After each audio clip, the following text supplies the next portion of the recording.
Good? Cherries. Yeah. Good evening, everybody. For the record, it is 5:15 p.m. Is it December 14th or is it April 14th? I'm not sure. Let's go with April based on the calendar, but looked outside, you might think it's December. We are out of executive session. I've called the meeting to order. As always, we start our meeting with a pledge to our flag. So Councilmember Cuevas, would you lead us? Yes, please rise. I pledge allegiance to the flag of the United States of America and to the republic for which it stands, one nation, under God, indivisible, with liberty and justice for all. Thank you, Councilmember Cuevas. You're welcome, sir. For the record, we have two absences today. Top is at a family wedding, and Travis is trying to get water out of the basement of his house. So our first item today will be the consent items, which should include approving this evening's agenda, the vouchers, and our minutes from our previous meeting. I'd entertain a motion. I'll make a motion to approve the agenda, vouchers, and minutes from previous meetings. Second. We have a motion by Councilmember Huffaker, second by Councilmember Poyer to adopt this evening's consent items, including the agenda, vouchers, and our minutes from the previous meeting. Any discussion? Hearing none. All those in favor say aye. Aye. Opposed? Motion carries. We have two presentations today. The first is regarding an Arbor Day Proclamation, which is always one of our favorites. Does somebody have that for the record? I have it. Councilmember Harold. Whereas the Greater Wenatchee Arbor Day Committee has distributed trees in North Central Washington for over 30 years, and whereas Arbor Day celebrations have provided over 175,000 trees to be planted in our area, and whereas trees, a renewable resource, cool our homes, clear the air, and provide food and shelter for birds and beneficial insects, and whereas planting trees beautifies our community and provides a healthy, happy family activity, and whereas to help celebrate Arbor Day, seedlings will be distributed by the Greater Wenatchee Arbor Day Committee on Saturday, April 23rd.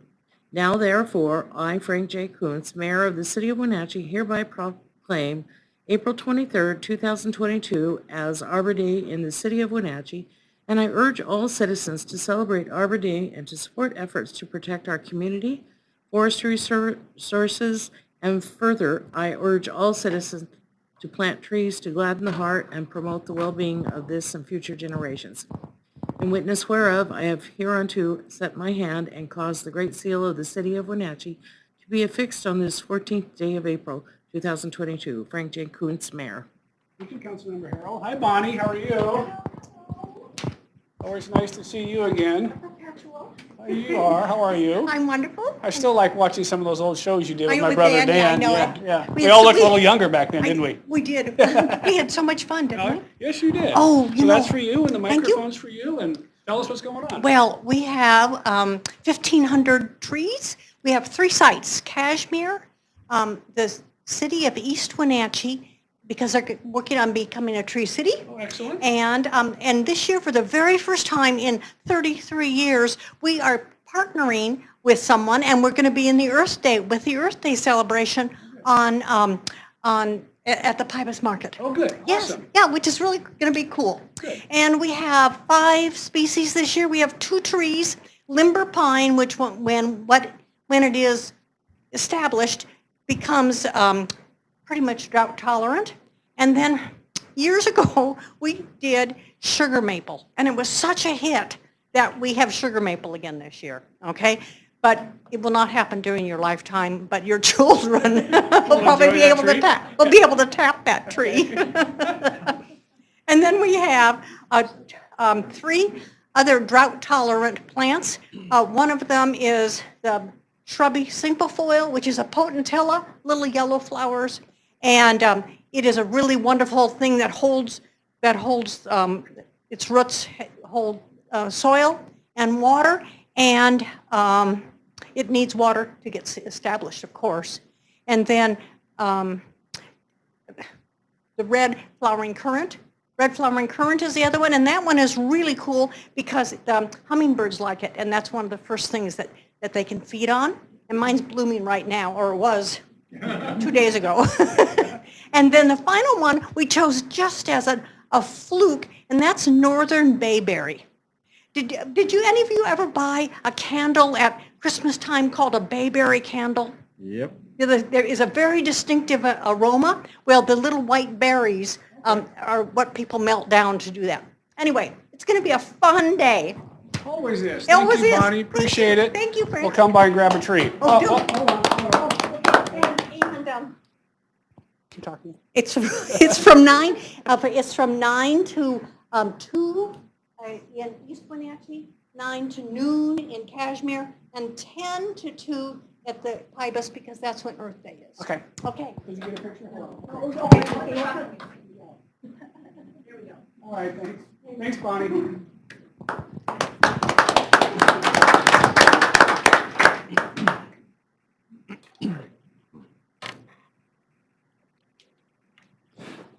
And we have one more proclamation regarding Stand Against Racism proclamation. Councilmember Kulas, do you have that? Whereas all residents, regardless of race, creed, or ethnicity, deserve to be treated with dignity, respect, compassion, and justice. And whereas Wenatchee residents value initiatives that will end race-based disparities and make the world a more equitable, inclusive, and dignified place for all to live. And whereas the elimination of racism can be achieved only through the participation of all residents in dialogue, reflection, and action. And whereas the City of Wenatchee supports YWCA North Central Washington in its praiseworthy mission to eliminate racism, empower women, stand up for social justice, help families, and strengthen communities.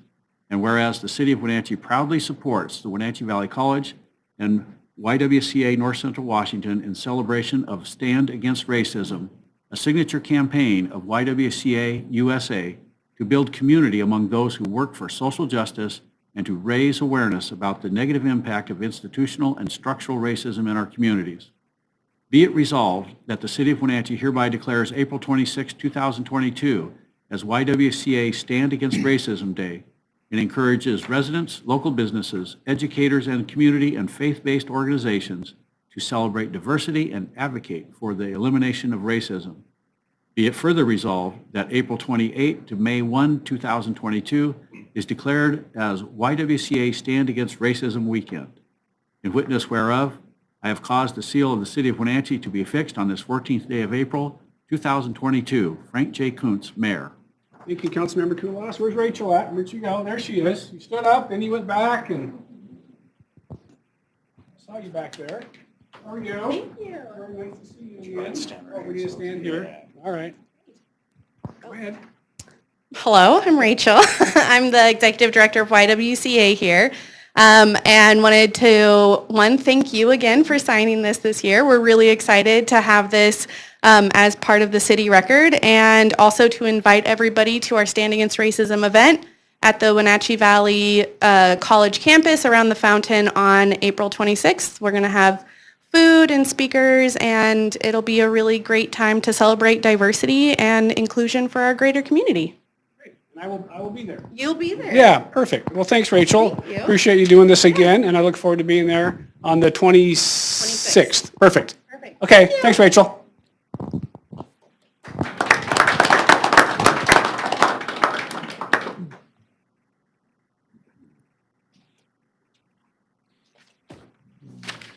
All right, so we have a number of action items this evening, so we'll just get cranking on those, and then we have, I think, 4 public hearing items near the end of our agenda. So we'll start with our action items. The first is regarding South Wenatchee Avenue emergency stormwater repair. Jessica, you doing that? Citizen comment. Oh, I'm sorry, citizen comment. I missed that part. Any members of the citizens wish to address the city council on something that's not on today's agenda or not on one of the public hearing items, which we will take testimony for all of those? Seeing no takers, we will move into our action items. Jessica. Good evening, Mayor and Council. Jessica Shaw, Deputy Public Works Director for Utilities. And tonight, the first action item actually requires no action. This is just to record into the public record a contract that was negotiated under emergency circumstances. So in February, we determined that about 108 feet of a very large stormwater main had collapsed along South Wenatchee Avenue. It not only had created a pretty serious sinkhole along a very heavily traveled route to school, but we also had some homes and properties above that were in jeopardy. And so we discussed, staff met with the Public Works Director and the mayor and requested that we handle this as an emergency. So we have a contract that we executed with Pipkin Construction, which is attached in your packet. And the contract was for, let's see here,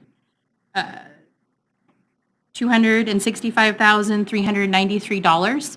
And the city, to keep the project moving along, purchased the pipe separately. And you'll see in the fiscal impact that so far the total project cost is $304,623.72. And we will need to line this pipe in the next year because we were unable to procure the right kind of pipe in a timely manner. Thankfully, this pipe has been replaced. It took about 9 working days to get it repaired, and thankfully with all the rain events we've had today, it was already completed. And so we'll be coming back in the next couple weeks with the final acceptance for this project. Are there any questions? Yeah, and just for the record, when this happened, we did have a contractor. When you declare an emergency, you can hire anybody we want, and staff had one that they looked at, and I think they looked at it and thought the bid was a little bit high, so they went back out and got Pipkin to do it, and it was about $100,000 less than the first bid. So thanks to Rob and Jessica and the team for having a gut feel that maybe that number was a little more than it should have been. So, yeah. All right, so it's now part of the record. Thank you very much. Excellent. Thanks, Jessica. All right, next up is the Wenatchee Valley Decant Facility Use Agreement with Jessica. You're back. I'm back. So the decant facility is our site in South Wenatchee. It's also part of our yard where we take all of our stormwater waste. So when we clean out catch basins, it also is where our street sweeping goes. And this is where we help dry out those solids and separate the liquid waste from there. And then the liquid goes to our wastewater treatment plant and the solids eventually go to the landfill. So this facility was built, was finished in 2015. It was a regional project.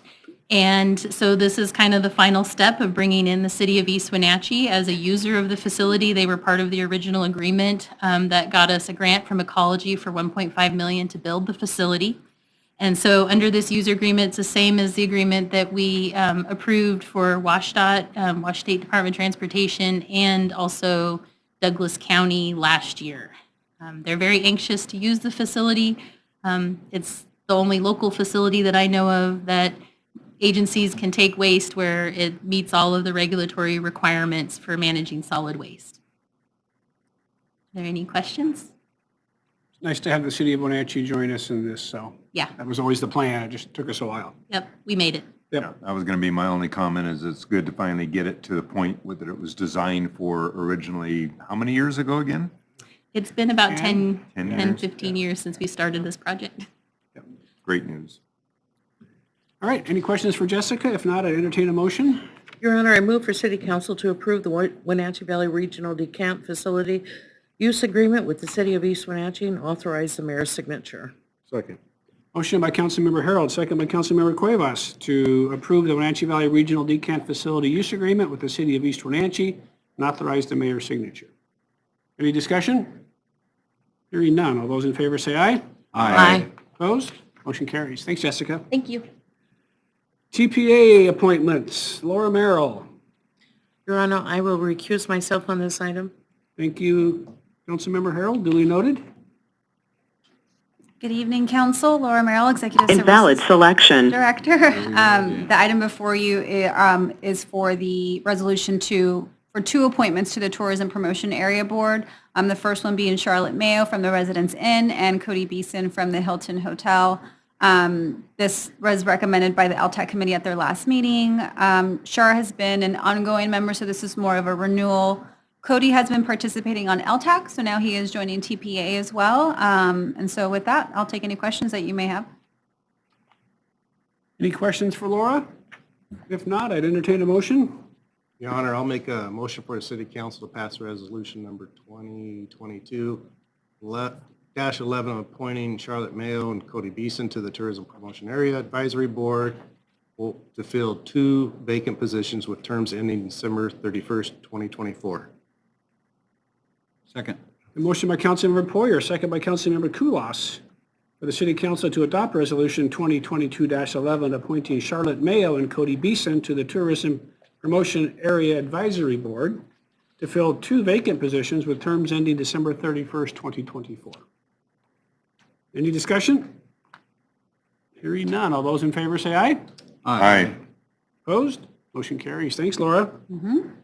And the next is regarding MOU with the Public Utility District. Laura, you got that one. Yep, so the item before you is a second amendment to the MOU between the PUD and the city. This MOU is specific to the NEPA work for Confluence Parkway. So as part of that effort, we have partnered on putting together a video which shows the proposed loop trail improvements. Those videos show kind of the proposed design, the noise barriers, the realignment. So it shows all of the things that are pertinent to supporting the NEPA process. And so with that, the PUD would like to memorialize their contribution to this effort. So this second amendment will memorialize their 50% cost share on that work. And again, here for any questions if you have them. So part of this is for a video animation to show how this is going to look at the end? Correct.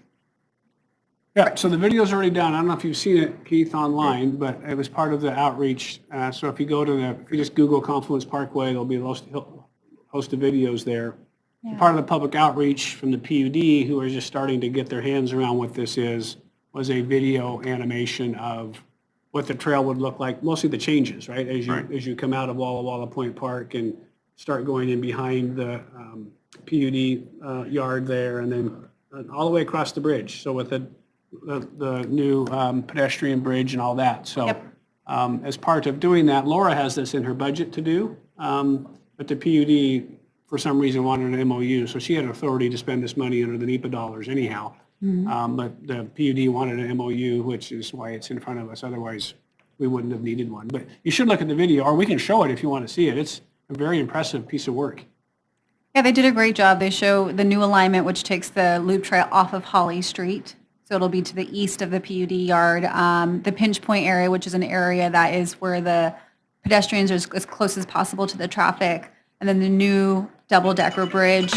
We've had a lot of questions about what that could look like, and I think it's hard for folks to visualize it. And so the video is a great tool to be able to show. Obviously, it's still a concept. We still have to design it. But that being said, it's a great tool to be able to say, and here's where we're going to add some safety enhancements. Here's where the boardwalk's going to be. Here's the new bridge. Here's how the pedestrians are going to be separated from the cars, and so on and so forth.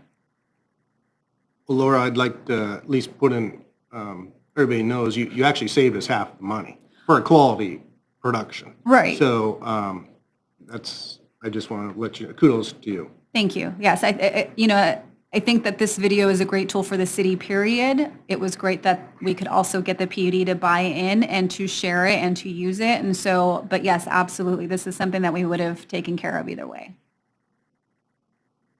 All right, any questions for Laura? If not, I would entertain a motion.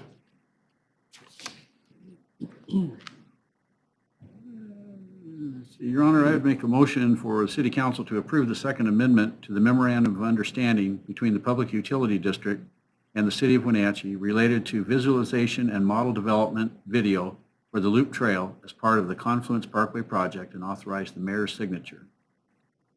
Second. Motion by Councilmember Kulas, second by Councilmember Poyer, to approve the Second Amendment to the Memorandum of Understanding between the PUD and the City of Wenatchee related to visualization and model development video for the Loop Trail as part of the Confluence Parkway project and authorize the mayor's signature. Any discussion? Hearing none. All those in favor say aye. Aye. Opposed? Motion carries. Thank you. Thanks, Laura. Chief, consultant agreement with North 40 for a recruitment video. Good evening, Mayor and City Council members. The item in front of you is a consultant service agreement between North 40 Productions LLC and the City of Wenatchee. This is in your packet as well with the scope of work, where it's basically entering into a contract for North 40 to build a recruitment video that is about 3 minutes long, followed by 4 additional 30-second to 60-second videos featuring our officers. The longer recruitment video will feature the city of Wenatchee, some of its aesthetics, as well as the police department and staff doing their job. And we're hoping to get some B-roll footage this apple blossom as one of the things that will roll into the package. The overall cost for the agreement is $28,000. We're recommending that the City Council approve the mayor's signature on this consultant service agreement for the cost that's listed there. So you're 4 officers short, 4 or 5 at this point? 4. Okay. Yeah. And continue to recruit and compete against other law enforcement agencies, not only throughout the area, but the western U.S. and. Right. Yep. And we continue to have some retirements that are trickling in on a regular basis. I'd say in the next 4 years, we're probably going to have at least 4 retirements in that time frame. So It's a trend right now with law enforcement to pay additional incentives to recruit. So I like this idea because I believe we have something here in Wenatchee to show off, and we don't have to, even if we recruit, this video will last 4 or 5 years probably, right?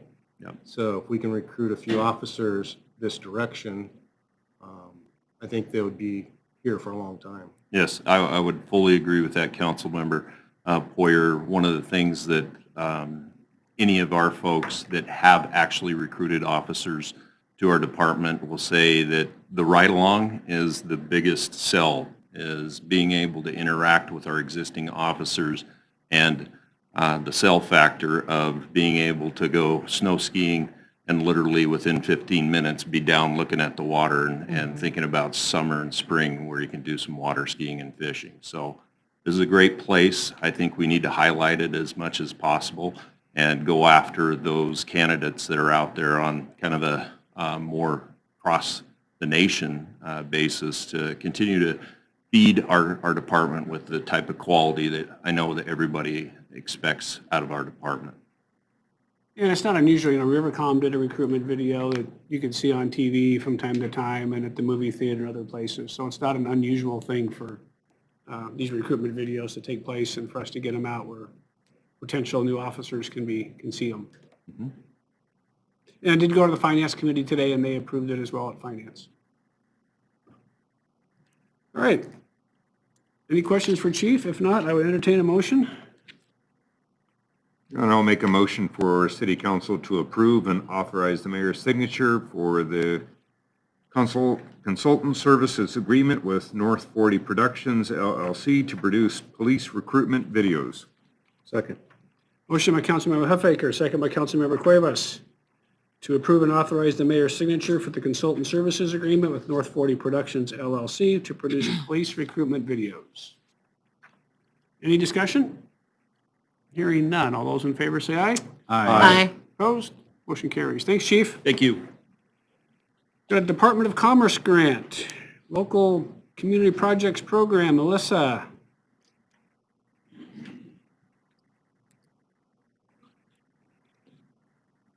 Oh, we got the Pinnacles Prep Team with us. Good evening, Mayor and Council. How's Melissa Rick today? Schaefer. Who am I? Facilities Manager for Public Works Department. I'm joined here today with Rick Ray and Sean Coaster from Pinnacles Prep Charter School. Last year, the city and Pinnacles Prep applied for a Department of Commerce grant for the renovation and rehabilitation of the City of Wenatchee's Community Center. It's currently under lease with Pinnacles Prep Charter School, and with the help of Senator Hawkins and Representative Steele, we were awarded a $2.5 million grant to make improvements to the facility. These improvements include the creation of additional instructional space, a new campus entrance, the construction of a commercial kitchen, cafeteria, and a makerspace lab. We are here to present the Department of Commerce grant contract for council's acceptance for project number 2112, the Pinnacles Prep Charter Public School Phases 1A and 1B, and authorize the mayor to sign the contract. Are there any questions? So Rick and Sean, this has got to be spent in the next, what, By 14 months or so? Yeah, June 30th of 2023. Okay. So you got design contractors ready to go? Like Alyssa mentioned, we're looking at this in two phases, 1.5A and 1.5B. We currently have a bid package out for this initial phase that we're expecting response. The deadline is Tuesday of next week. Okay. And then we'll immediately start formulating that second phase and hopefully have a second bid package out sometime this fall for the subsequent phase. Okay. Any other questions for Alyssa or Sean or Rick? No. Any questions? Okay. Then I would entertain a motion if we have one. Your I'll Honor, I make a move- motion for City Council to accept the Department of Commerce grant for project number 2112, Pinnacles Prep Charter Public School, phases 1.5A and 1.5B, alterations and additions, and authorize the mayor to sign the contract. Second. Motion by Councilmember Huffaker, second by Councilmember Harold to accept the Department of Commerce grant for project number 2112, Pinnacles Prep Charter Public School Phase 1.5A and 1.5B, alterations and additions, and authorize the mayor to sign the contract. Any discussion? Hearing none. All those in favor say aye. Aye. Opposed? Motion carries. Good luck with your bids. I know things are expensive right now, so. Yeah, I just wanted to thank, Alyssa and the mayor, the city council, Representative Steele, Senator Hawkins. I think we're really confident, not only is this going to improve the facility for us to better serve students and families at Pinnacles Prep, but, from the beginning and from the inception, we really envisioned a community learning center. So we're really optimistic that this facility will not only serve kids during the school day, but will improve the facility to serve families, in the valley, evenings, weekends, and summertime, when the school year is closed. So we're confident, that this helps us, come a step closer to realizing this community learning center vision. So thanks for the support. Great. Thanks, Rick. Thanks, Sean. Thanks, Alyssa. Uh-oh. Roof replacement? Yes. Alyssa? Your Honor, Convention I will Center? recuse myself on this item as well. All right, duly noted. The convention center needs a new roof. To get to the point. The current roof is a TPO roof membrane with a silicone fluid applied coating on top. The underlying TPO membrane is needing replaced. It was originally installed in 2005. The fluid applied coating was installed in 2016 as to be a stopgap, essentially. And it's time to address that underlying roof. The roof is split into 5 sections, approximately 28,000 square foot total. We recommend we replace the roof over the 2 largest areas, which equates to about 20,000 square foot. We did put together an RFP through the Small Works roster and received 5 responses. 3 met the requirements of the request. Signature Roofing Service LLC from Kent, Washington was the low bidder with a price of $160,728. It is our recommendation that the City Council award the contract for the construction of the Wenatchee Convention Center roofing project, project number SW22-01, to Signature Roofing Service LLC and authorize the mayor to sign the construction contract. So does this include the plywood?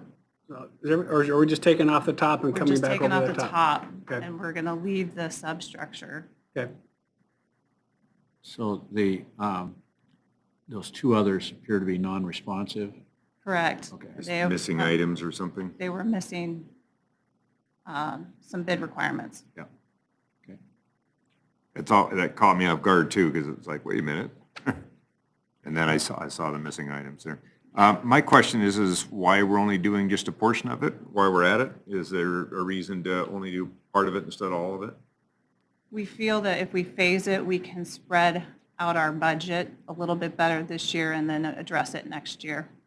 And the remaining sections are in good enough shape that they'll go for how many years?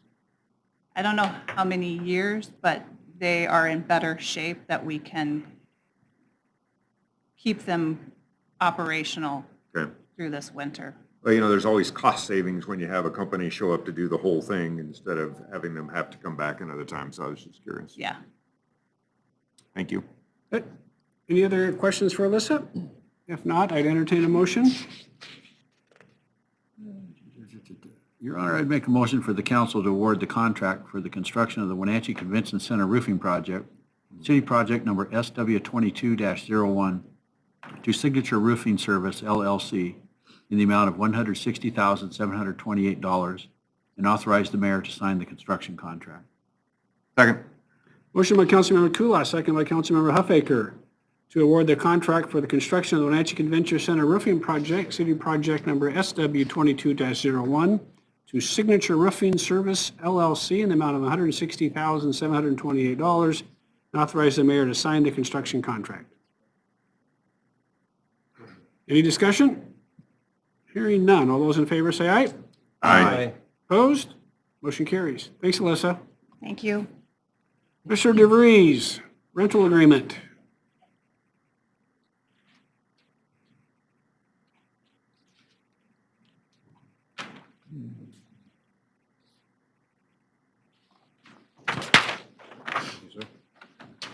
You. Thanks, Glenn. Thank you.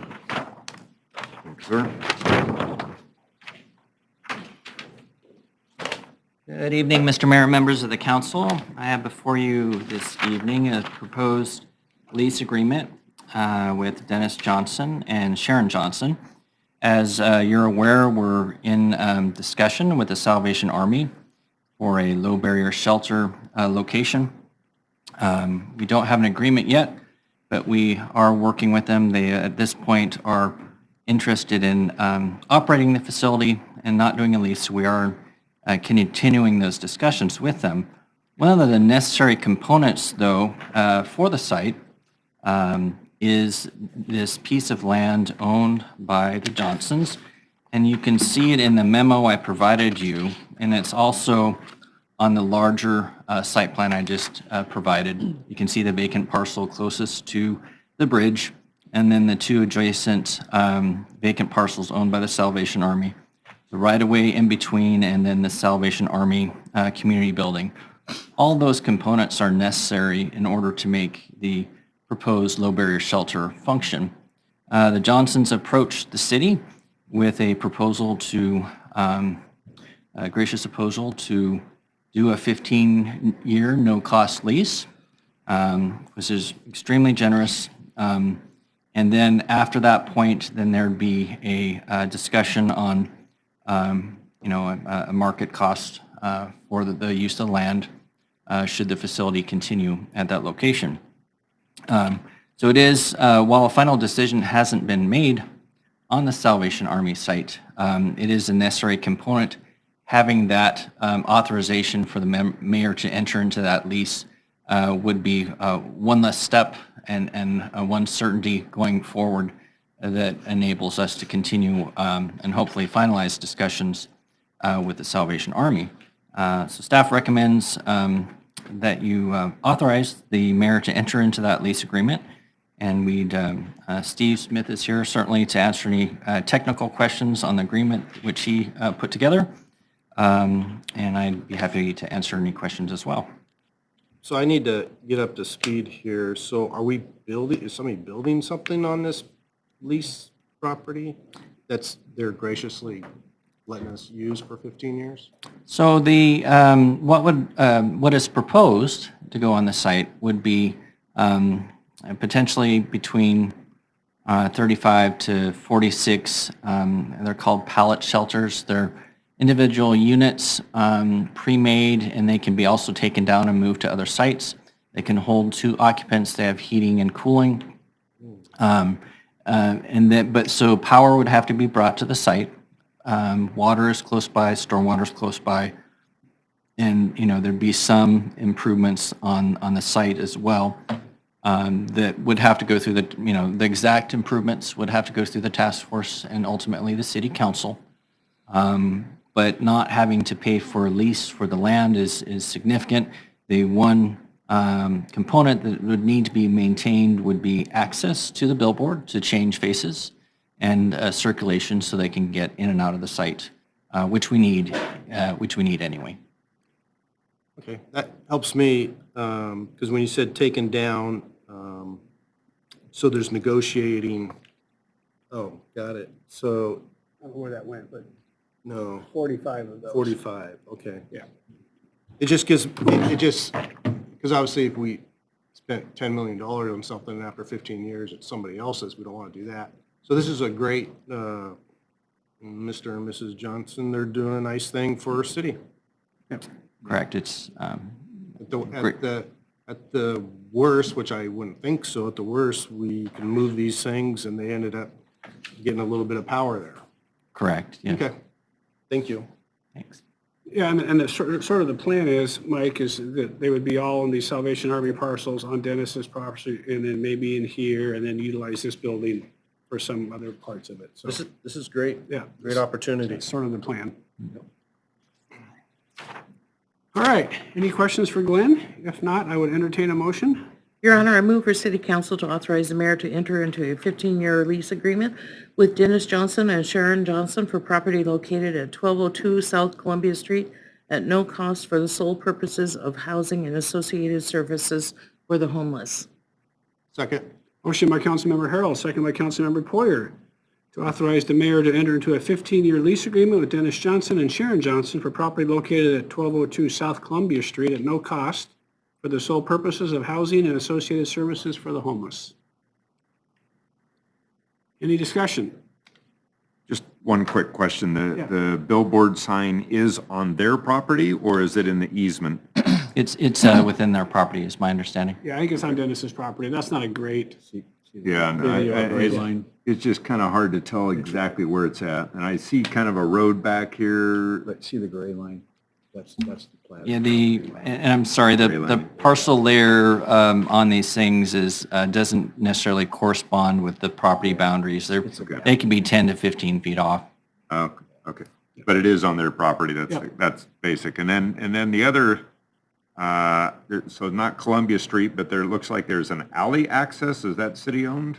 It is city-owned. The proposal, should it move forward, would be to close that alley off, and ultimately that would come before the council. And then also a proposal to fence off the right-of-way in front of the 3 vacant parcels for use of the facility, but still allow access for DOT, access for the billboard, the ability to bring in like a CVCH health van, that type of thing.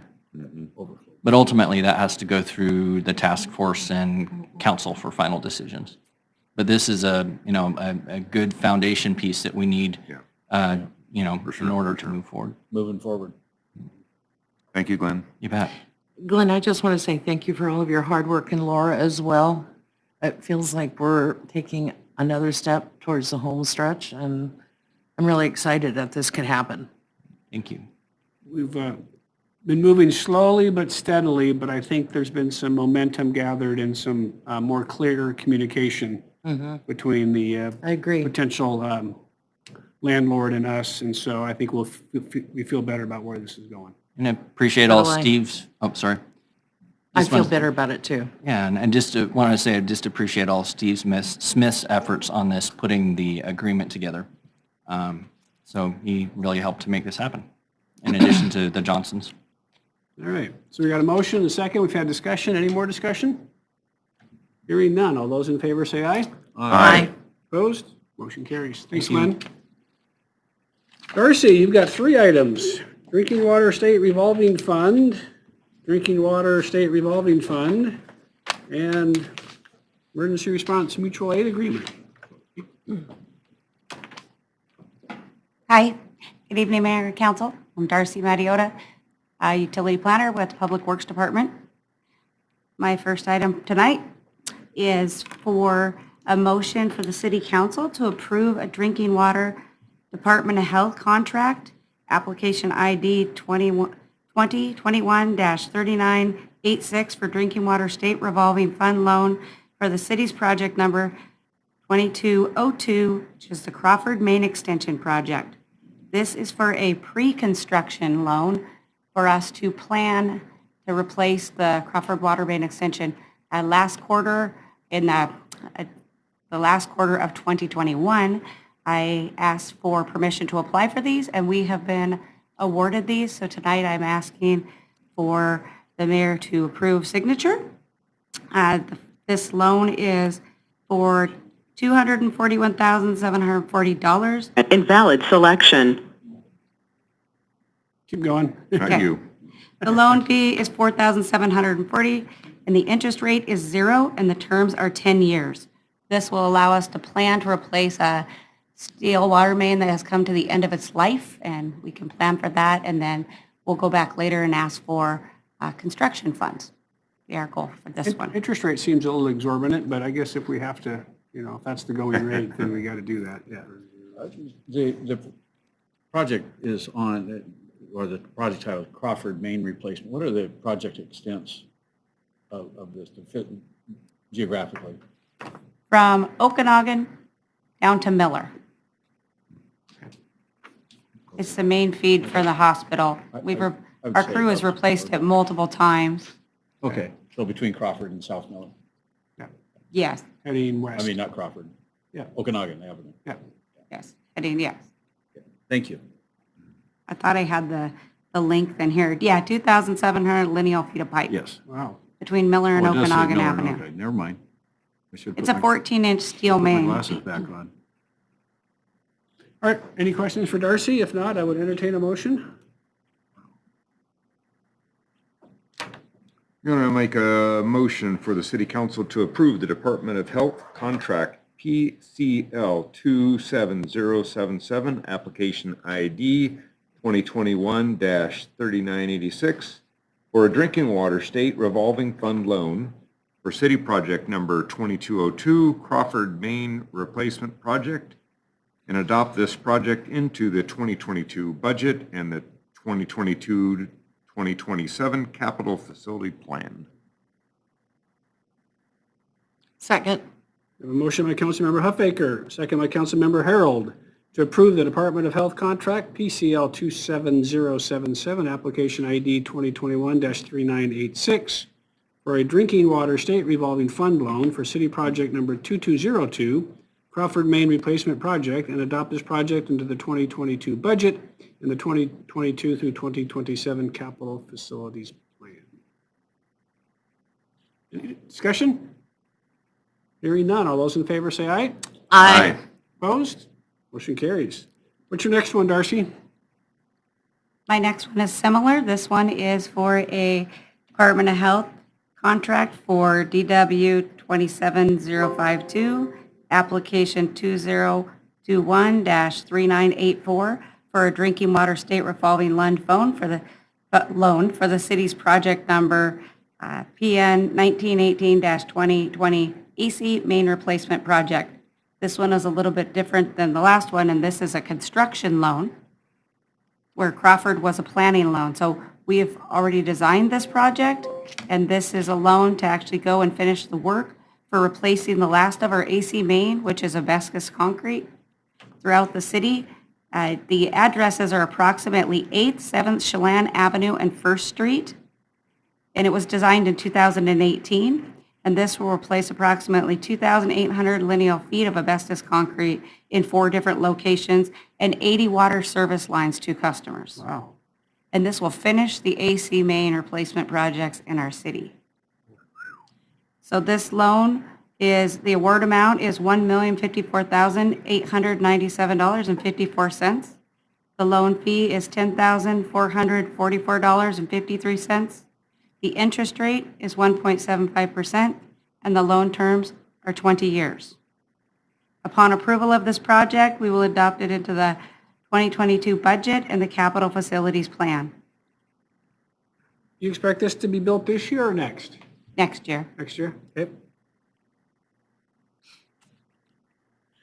All right, any questions for Darcy? Sort of fun to get all the AC mains out of the ground. Your Honor, I'd make a motion for the city council to approve the Department of Health contract DWL 27052, application ID 2021-3984 for a drinking water state revolving fund loan for city project number 1918-2020 AC main replacement project, and adopt this project into the 2022 budget and the 2022 to 2027 capital facilities plan.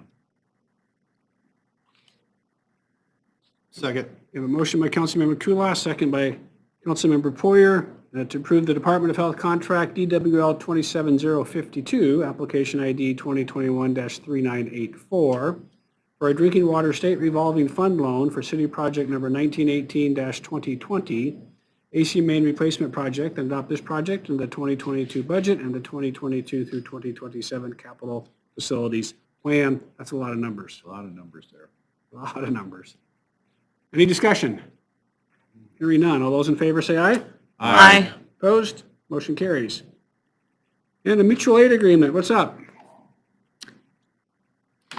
When I came here to work, I started on the emergency response plan, and I quickly learned about this Public Works Emergency Response Mutual Aid Agreement. This is similar to the Washington State Response Plan, known as WAWARN. Only this one is for mutual aid between other local cities, east, west, and for public works specifically. And so tonight, we're requesting that the mayor authorize the agreement that would allow us to partner with local agencies in Washington State. We believe this will strengthen our public works response if we need mutual aid. It's a little bit quicker than going through WAWARN or FEMA, and this agreement allows us to provide workers, equipment, and vice versa to us, and arranges a financial agreement for us to get reimbursed for our time and materials that we track in such event. Can you give me an example? A big one would be an earthquake. All right. A small one could be water main break, a need for a Vector truck or a piece of equipment, or even a piece of water main pipe that we don't have due to supply chain issues. We can reach out and ask for those things. So our neighbors are going to help us, we're going to help our neighbors, and we get reimbursed, or they'll get the money? Yes, if we have this agreement, then we can get reimbursed. Got it. Great.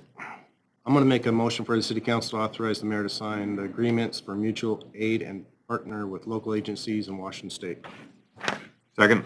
Motion by Councilmember Poyer, second by Councilmember Huffaker, for the city council to authorize the mayor to sign the agreements for mutual aid and partner with local agencies in Washington State.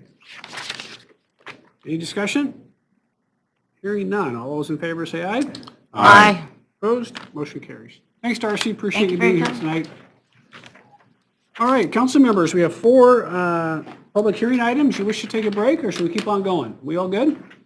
I want to get a water. That's right. Yeah, I would like 2 minutes. Okay, we're going to take a 2.5-minute break, and then we'll reconvene for our public hearing items.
All right. All right. Welcome back, everybody. That was exactly 2 minutes and 30 seconds. I timed it. So we have 4 public hearing items tonight. For each public hearing item, what will happen is the city council will hear from staff. We'll ask questions of staff. We'll turn it over to the audience or folks that wish to make a public comment, and then we'll turn it back over to the council for any action they may be willing to take. So the first 2 items are a couple of annexations. The first regarding Fair Properties LLC. So Matt, I'll turn it over to you, and Glenn, I don't know if you're coming up or not, but gentlemen, it's all yours. Thank you. Matt Parsons, Senior Planner, here to present for the public hearing for the Fair Properties LLC annexation. Just a brief overview of this area. We're talking about at the northeast corner of Northwestern and McKittrick Street, about 5.17 acres. 5 parcels. There's 3 single-family homes, a mini storage, and a small office building. This is in a county island, fully surrounded by city limits, and both of the adjacent street rights-of-way are already in city limits. And just a kind of brief review of how we got to where we were. The 10% meeting was on December 9th, and after that, a petition was circulated for signatures. Back on March 24th, Resolution 2022-08 was passed, setting tonight as the public hearing. Notice has been published in the paper, letters sent to properties, and signs posted in 3 places. So what's before you tonight is a resolution which would establish an intent to annex. If it's passed, staff would send a notice of intent to the Boundary Review Board. And once they get it, there's a 45-day waiting period. And to see if anyone invokes jurisdiction. That's where various parties involved, property owners in the area, government agencies that are affected can submit a request with the fee to the Boundary Review Board, and then they'll schedule a public hearing. So if nobody invokes jurisdiction after 45 days, it's deemed approved. If someone does, then the Boundary Review Board schedules a public hearing. The notices go out, they hold it, and then within 40 days after that public hearing, they have to issue a decision. They have the option to approve, deny, or approve in a modified form, a modified boundary. And then finally, after that, something is approved, if they do approve it, then the city council will then have the option to pass an ordinance for the final approval on this annexation. So if it's adopted by the Boundary Review Board, it still has to come back here for the 5th time? Correct. Okay. Yes. Any questions for Matt or Glenn? Obviously, we've been doing annexations for years and years and years around here. Obviously, the game has changed as to how these now take place, so this is all new to us. But it sounds like if we adopt it, it goes back to the Boundary Review Board for their work and then back to us again for final. Would that be another public hearing or just an action item? My understanding is that this is the public hearing with the city council, so it would not require one again. Okay. That's my understanding of the laws. Okay, thank you. We didn't receive any public comments on this one, is that correct? Correct. I have not received any written comments. I have talked to several of the property owners Okay. who might be here tonight, I'm not sure. Okay. But yeah, I have not received any written comments on this annexation. So I know myself and maybe some of the other council members did receive a letter from Mr. Stimmel at 1622 McKittrick Street. Okay. And he was opposed to it. I don't know. I thought he had reached out to you as well, but obviously he hasn't. I've spoken with him on the phone. He's Okay. one of the property owners that I've spoken with on the phone. Okay. And when he talked to you, was he opposed to the annexation? That was my understanding of his position, yes. Okay. So that is kind of a public comment then. Well, I don't think it's a part of the record. I mean, I don't know if, Okay. yeah. Well, I mean, he did. You just made it part of the record. So, yeah. Right. And I did want to note that he did write letters. He said he sent letters to several of us. I don't know who all he sent it to, but so he is opposed. In that regard, I'll just say, yeah, there's 2 property owners that weren't signatories to the petition. Yeah, they expressed, they didn't support the annexation. So yeah, I did hear from both of them. But it's more than just him. But just as a follow-up, if someone wants to get in the record, we suggest an email or a written comment. And I think maybe he just didn't understand who he needed to send that to, so He did use our website, which contacted several of our council members. So you might go ahead and just forward that to, Yep, I will. to Matt and to Glenn to make sure it becomes part of the official record. Great, thank you. Thank you. All right, any questions for Matt or Glenn? All right, any members of the audience wish to address the city council on this public hearing item? Yes, sir, come on up.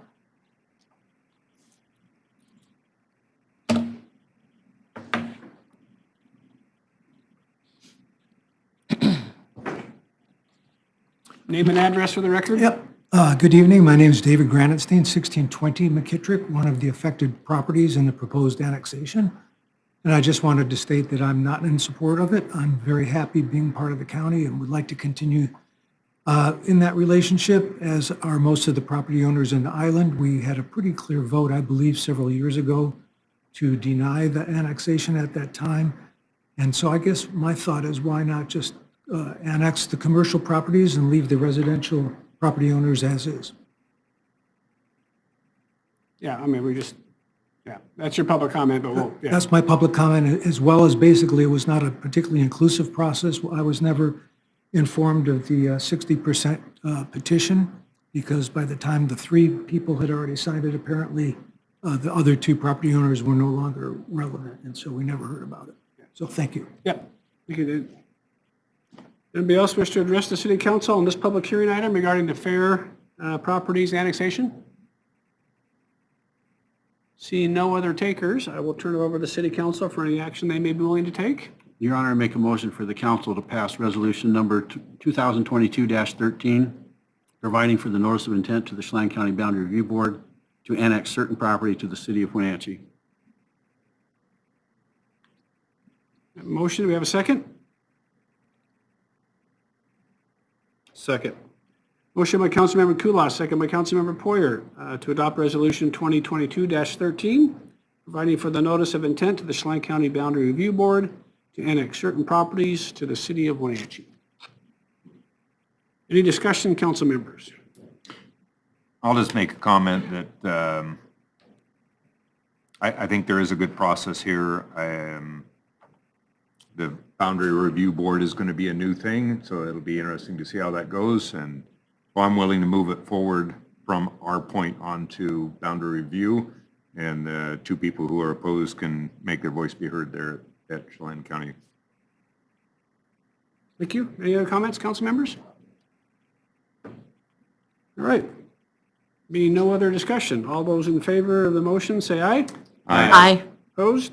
Motion carries. All right. The next is regarding a JAB Investors Annexation. So Matt and Glenn, welcome back.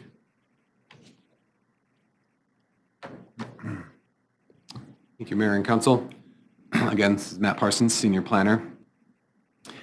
This is the JAB Investors Llc Annexation, and I'll just again provide a brief overview of this area so that we're all familiar with it. Where it's in the lower Sunny Slope area, north of Melody Lane, including a portion of that right-of-way, west of Hilltop Place, south of West Peters. It's 5.12 acres, 4 parcels. 3 of those are single-family homes and 1 vacant lot. And like I mentioned, it includes the adjacent right-of-way of Melody Lane. And a very similar process to the last one that I laid out in terms of a timeline. And starting on December 9th, setting the public hearing on March 24th. And same notices that went out. In terms of a step forward, again, a very similar process. The difference here is that this one is below a particular threshold where the chair of the Boundary Review Board would have the option to waive the 45-day waiting period should they desire to. That's just a provision laid out in the RCW that is available for this, that's not for the other. That's based on the valuation of the properties? Correct. Yes, the other one's above 2 million. It's a 2 million or 10 acres, and so the other one, the fair property is above 2 million. This one's below. Okay, thank you. So, otherwise, same provisions that I laid out prior. We'll note that we did receive a letter from Chelan County Public Works regarding this annexation, and I welcome any questions you have on this proposal. Yeah, I guess my only question is the map that you have that's got the 4 parcels actually goes all the way and takes all of Melody Lane in front of the parcel. That's correct, and that's how it was said at the 10% Yeah. meeting. Yeah. There were some maps we saw earlier that didn't have that. but Okay. This is the correct version. This is the correct one, yep. Thank you. Welcome. They weren't maps prepared by us, by the way. Okay. So it's same idea, 60% of the property, amount of the property, or how, explain, help me out. In terms of how we got to this point, yeah, there were, there's a petition circulated, and the value was in the high 70s. I don't remember the exact value that it achieved for, and it was deemed sufficient by the Chelan County assessor. And then we were able to set the public hearing, which is what we did on March 24th, and now we're here today at the. So under the petition method, right, you have to get a 10% petition, right? So if 10% of the people say they want to annex, that starts it. And then we set a boundary, and then you got to bring in 60% in order to be successful. So you have to get other signatures to get above 60. This one came in at 70%. So then it meets the threshold under the petition method. So then perhaps we accept it, and then it goes to the boundary review board for their work, and then back through. But the methodology here is at some point you have to get a 60% of the property owners by value, right? Not based on numbers of owners, but based on value. So one's an empty lot and 3 are homes. That's correct. And then there's also a value added for the right-of-way itself. On the right of way. Okay. Thank you. I shouldn't have known that, but thanks for the refresher. Yeah, good questions. All right, any questions for Matt or Glenn? All right, we'll turn this over to any members of the audience that wish to address the city council on this public hearing item. I understand there may be a couple, so whoever wants to go first, Mr. Boogert and your team, come on up.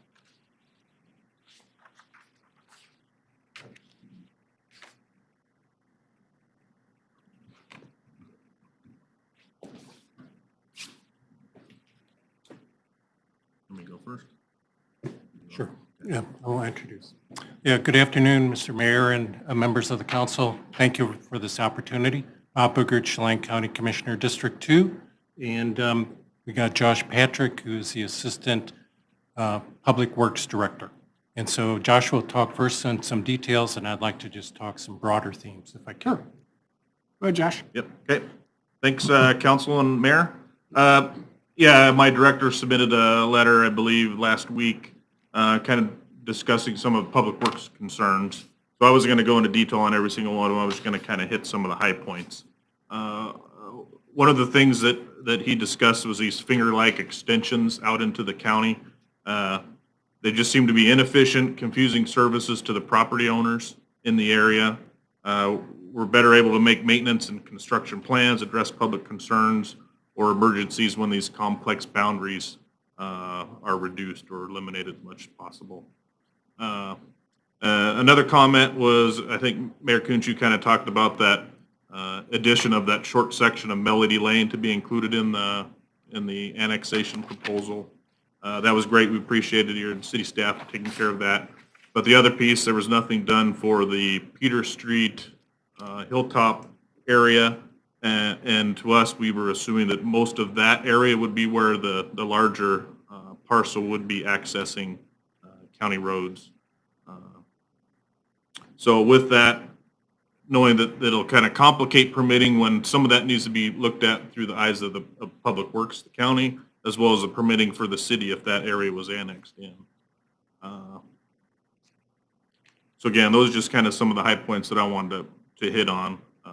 And from the way the letter was written, Public Works as an affected government unit respectively opposes the proposed annexation in its current form and will likely seek review by the Boundary Review Board. Okay, thank you, Josh. Yeah. Go ahead, Bob. Yeah, so I do appreciate this opportunity to just kind of share our thoughts as far as the commission goes. We really struggle with these. It's how to reconcile this, how to make it work, how to see how it actually fits into the philosophy and the tenor of the Growth Management Act, and frankly, with our comprehensive plan. And so that we really want to have a deeper dialogue with the mayor and with the council as far as how we approach these things in a much more systematic, broad sweeping, and well thought out approach. These fingers really make it so that it's pretty tough for us to be able to manage accordingly. And we think that this is really doing a disservice to the citizens of Chelan County, that it may benefit the citizens of Wenatchee, but not the county as a whole. And so we think that there are better ways that we can do this in a coordinated fashion with the city and the county together. We would actually be a little bit more in favor of doing a broader approach. I recognize the challenges of getting the 6% petition on that, but to do something at a broader scale so that we can plan accordingly over a very long time frame. Because we know the inevitability of where the annexation will be occurring, and so let's just do it at a broader scale and see what we can do together. I think we can do this in a lot of our discussions in session together to really work this out together so it is mutually beneficial and it's beneficial to the citizens of the county as well as the city.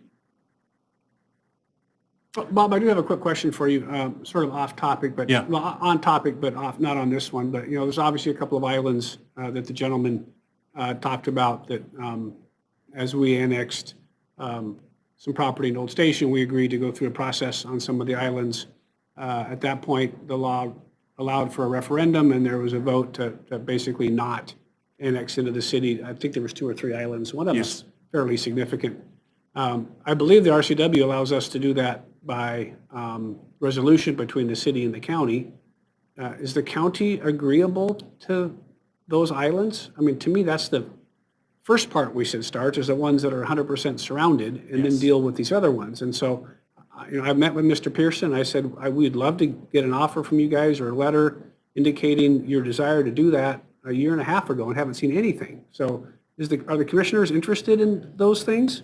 We are interested in working with you on that, to look at the advantages and the disadvantages, and really to do that in a very systematic fashion. Yeah, I think we would be. Bear in mind, as you well know, Mr. Mayor, that I'm one of 3. Right. But I think that we've had sufficient discussion at the council about, at the commission about how to approach this and how we want to work with you on these issues. We think that we've got the appropriate capability both at the staff level and at the policy level to really look at how we can provide better service and reduce the tax implications for many people related to this. And we could do it in a much more systematic, well-planned approach. So it really ties in then to, I know the Boundary Review Board is, that you guys are struggling with the implications of this and how it slows down the process and how it adds to additional burden for many. We don't want to go that route either. We'd rather do this with you to figure out how we can do these things so that it does not have to go to an appeal to the Boundary Review Board. Certainly there are those properties that do have a particular trigger that go through the Boundary Review Board, but I think if we were to have approaches that the BRB were to see that we worked on this together, I think it would sail through their review process much more quickly than as well. But it would go through their review process. Every one of them would be. If it meets the trigger points there, which, if we are looking at a much bigger scale, certainly would trigger. Yeah.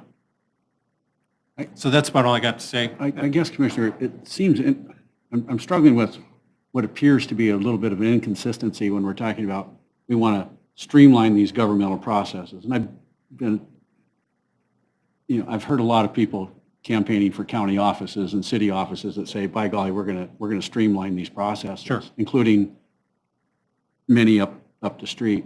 And yet we've added a process, and we've taken a burdensome process, a 3-step process, and we've added 2 more steps to it. And it seems inconsistent with that philosophy that we're going to try to streamline these things to make them more efficient. Yeah. Well, thanks for asking that, Councilmember Colas. Yeah, I think the streamline process really connotes good governance and good communication and coordination between the governments. And in this situation, frankly, sir, I don't think there was good communication, good coordination, and it's not good governance. Yeah, well, I was talking about the establishment of the reestablishment of the Yeah. boundary review board, because there used to be one, Yes, and it was eliminated. yes. And then we've added these, what amounts to 2 more steps into this process. So if someone, for example, is in a position where they really need sanitary sewer and they really need other things from the city, you know, we're gonna make it a cumbersome 6-month process. Yeah, and so where I was going with my statement there is that when we don't have a good coordinated approach, systematic approach, and coordination between the local governments, we don't have much recourse.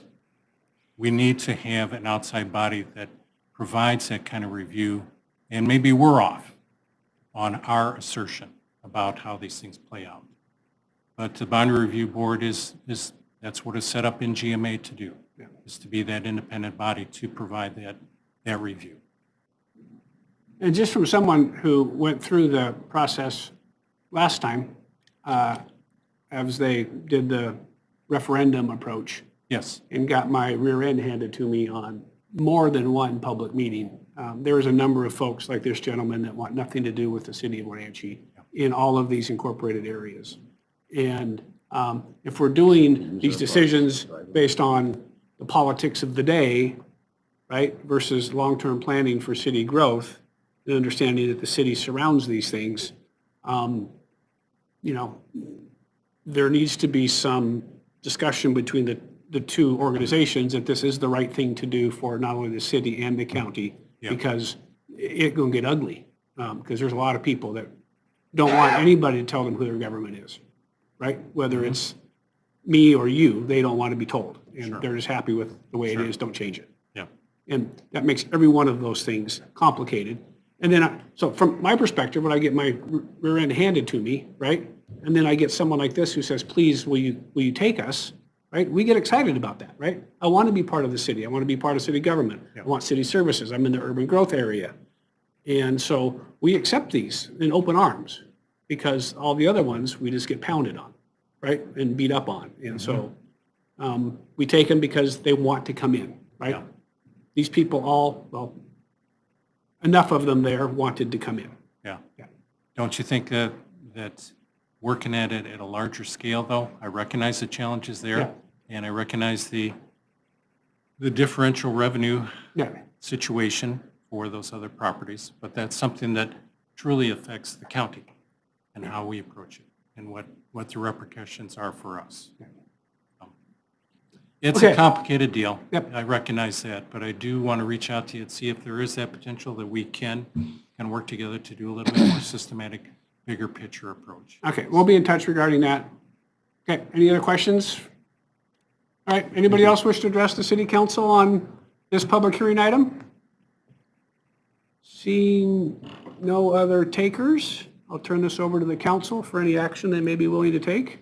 Well, Your Honor, I think it's fair in reviewing the letter from Chelan County Public Works. There's, from my perspective, there's some intriguing interpretations of the Growth Management Act in there and some other issues that perhaps our staff could, and legal counsel could assist us in reviewing. So I'd like to offer up a motion that we continue the public hearing to this item to our regular council meeting on May 12th, 2022, which begins at 5:15 p.m. Well, just continue the hearing until that date, time, and place here at the council chambers. Was that a motion? That is a motion. I would second that motion. We have a motion by Councilmember Kulas and a second by Councilmember Huffaker to continue this public hearing item until our regular scheduled meeting on May the 12th of 2022 at 5:15 p.m. or sometime after that. And we will continue this public hearing item, and we will continue to take public comment at that time, and it will authorize staff to do some more research to our friends at the county. You know, we just got that letter a couple of days ago, so we need some time for our staff to do their work as well. So, all right, we have a motion and a second. Any discussion? I think the only thing I'd like to add is just for our perspective and the county's perspective, we don't like islands any better than anybody else because services do get really confusing. Who's supposed to plow the road? Who's supposed to take care of things? So we don't want islands any better, any more than anybody else. So It's not very efficient government. it's just not. Yeah. So. All right, so we have a motion, we have a second, we've had discussion. All those in favor say aye. Aye. Opposed? Motion carries. All right, so we will continue that public hearing item to May 12th at 5:15 PM. Next public hearing item is regarding Development Block Grant Consolidated Annual Performance and Evaluation Report.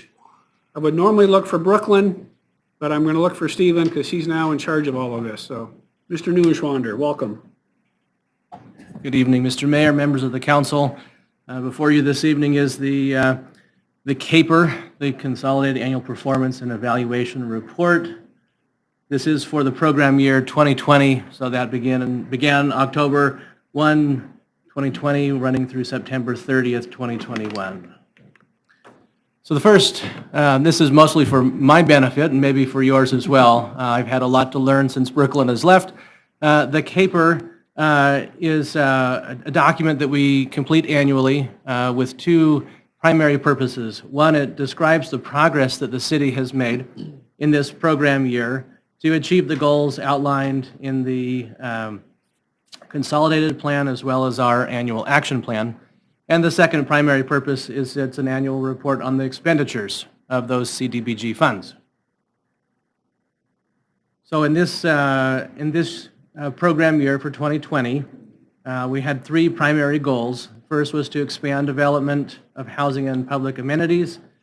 And to support that goal, funds were expended to support the code enforcement officers of the city as they work within the CDBG target area to improve that area of our city, as well as working with our Public Works Department on pedestrian infrastructure, tripping hazards, sidewalks, and goal number 2 and 3, to enhance economic development and to support public services. We've worked with the Wenatchee Literacy Council program to provide literacy, English tutoring to individuals in our community. So you may ask, what is the boundary? I thought it would be important just to show that to you real quickly. This yellow line, this was established in 2014. It's a jagged line throughout the community. At the far north end is Springwater in 5th, so it goes around the college. Down Miller, a jog to Russell, down to Crawford, and then out Methow and back to the river. So that's that target area where these funds are being expended. So available resources in that program year, our allocation was $237,296.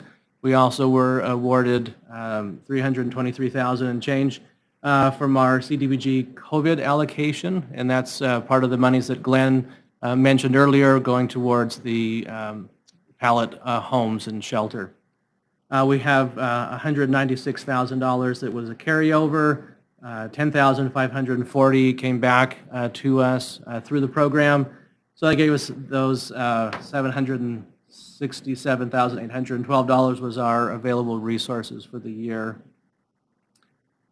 So in the program year, again, the focus was on the tripping hazards. We entered into a contract with a company that worked on over 4,000 linear feet of sidewalk inspections and repairs for tripping hazards. Our code enforcement officers worked on 447 code violations within that CDBG target area, which was about almost 50% of the total cases for the program year were in the target area. And that resulted in 278 voluntary compliance actions. The Literacy Council, as I mentioned, was funded to provide English language training, and they were able to directly work with 87 low to moderate income individuals within our community to provide them with those language skills. How those funds were expended, of course there's some administrative funds that we can use to administer the program. And then the $123,000 went towards the sidewalk, pedestrian improvements, code enforcement, $36,000, and then Literacy Council was awarded $30,000.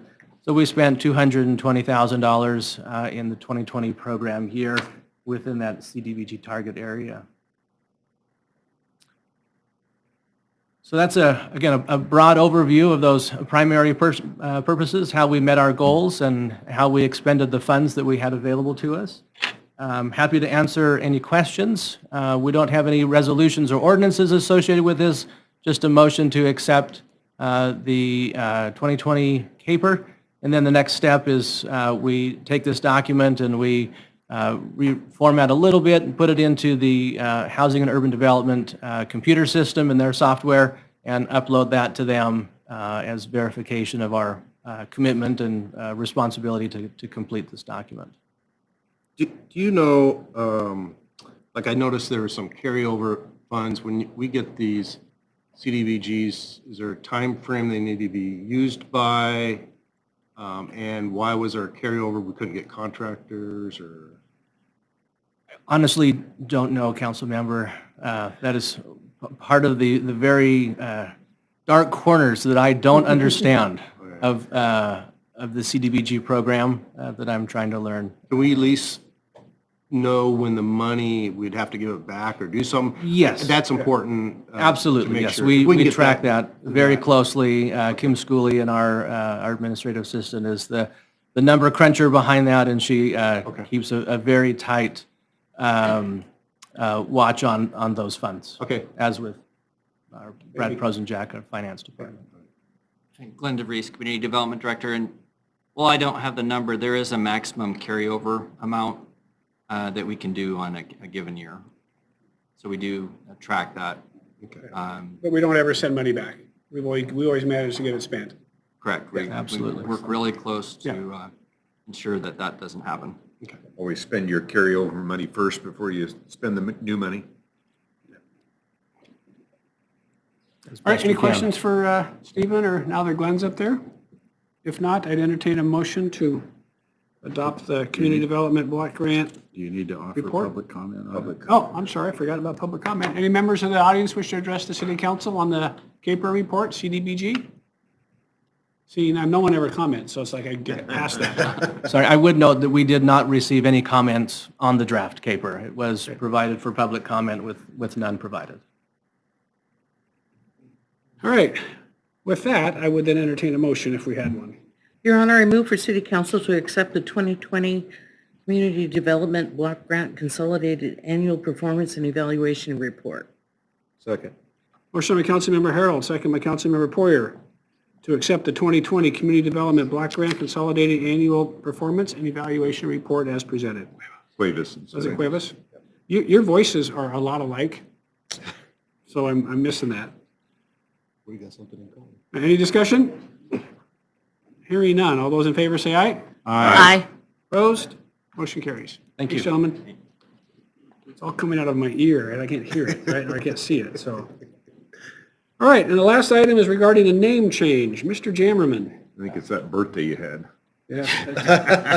And it's the end of tax season. That's a lot of stuff. Yeah. Good evening, Mayor and Council. Rob Jammerman, Public Works. I'll make this brief. Recommend approval of ordinance 2022-05, amending the name of 2nd Street to I Own Street. Background here is Sienna Heights was developed and recorded in 2021. It's on the west side of the canal, just off of Canal Street. We recorded the plat with the new east-west road as 2nd Street. We subsequently had another application for the Red Hawk subdivision, which was in for review right now. And the extension of 2nd Street will connect with Ione. And so we were here one day talking to Public Works Committee, and our great Mr. Jim Bailey said, why don't you name the street Ione the whole way? And we said, that's a really good idea, even though Wenatchee's fond of changing street names mid-block. Mm-hmm. So that's why we're here. We'd have to pass an ordinance to change that name. It's a simple matter on the plat, but we have to get your approval. So once it crosses the bridge, it will become my own. That's correct. Okay. So on the east, it's 2nd. On the west, it's Ione. Yeah. So it's kind of like Eastmont becomes Highline in East Wenatchee Yes. by virtue of crossing Grant Road. Yeah. Yeah. The No, that has a whoopee-woo. The intersection where Ione comes across the canal and the new bridge, it's a T intersection really, so Yeah. it kind of tees into canal right there. So it'll be Ione on up through and the Red Hawk and on in. Yeah, those are always hard because Yeah. you're either changing one or the other, right? Either Ione becomes second or second becomes Ione. Ione is much shorter right now. It'll welcome the new blocks. And we definitely don't want to go to existing homeowners Yeah. and No. say we're changing Yeah, do it your now. street name. Do it now. Yeah. All right, any questions for Rob? Any member of the audience wish to address the city council on this particular item? Seeing none, I will turn it over to the council for their, any action they may be willing to take. I'll work on my ears to make sure I get the right names here. Well, Your Honor, I'd make a motion for the council to approve ordinance number 2022-05, amending the name of Second Street Canal Crossing over the Wenatchee Reclamation District Canal and the name of Second Street located west of the Wenatchee Reclamation District Canal to Ione Street. Second? Motion by Councilmember Kulas, second by Councilmember Harold to approve ordinance 2022-05, amending the name of Second Street Canal Crossing over the Wenatchee Reclamation District Canal and the name of Second Street located west of the Wenatchee Reclamation District Canal to Ione Street. Any discussion? Hearing none. All those in favor say aye. Aye. Opposed? Motion carries. Thanks, Rob. Appreciate it. Mayor's report. Laura, we haven't had a chance to talk in a couple days. I would say that the efforts, we did have some of the public hearing stuff with Confluence Parkway. I don't know if it was before last time we met, but I thought it went really well. Please take a look at that video.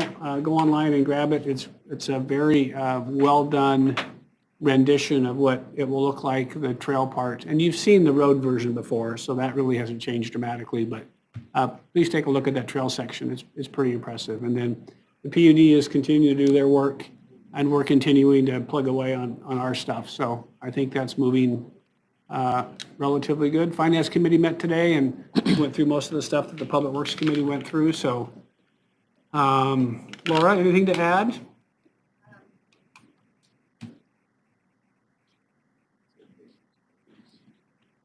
So next week, for those of you that attend Public Works Committee, that has been canceled, so just the email was sent out, but if you... The what's been canceled? The Public Works Committee next Tuesday. Yes. So just wanted to make sure you guys got that. And then the Flywheel Conference is coming up on May 18th and 19th, so the City of Wenatchee supports that through a $20,000 commitment. It is a huge economic development event that brings in entrepreneurs and businesses, both locally, regionally, and I think from further abroad than that. So if you would like tickets to attend, we have some, so we will reach out, let us know how many you need for either event.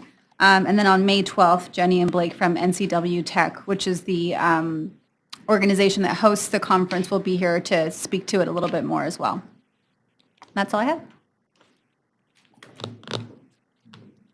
All right, I will mention this in terms of, we were talking with the convention center, and I did have a meeting with Doug, what's his last name? Ragoni, and someone from their office. They are the managers of the Coast Hotel, or operate it, and then operate the convention center.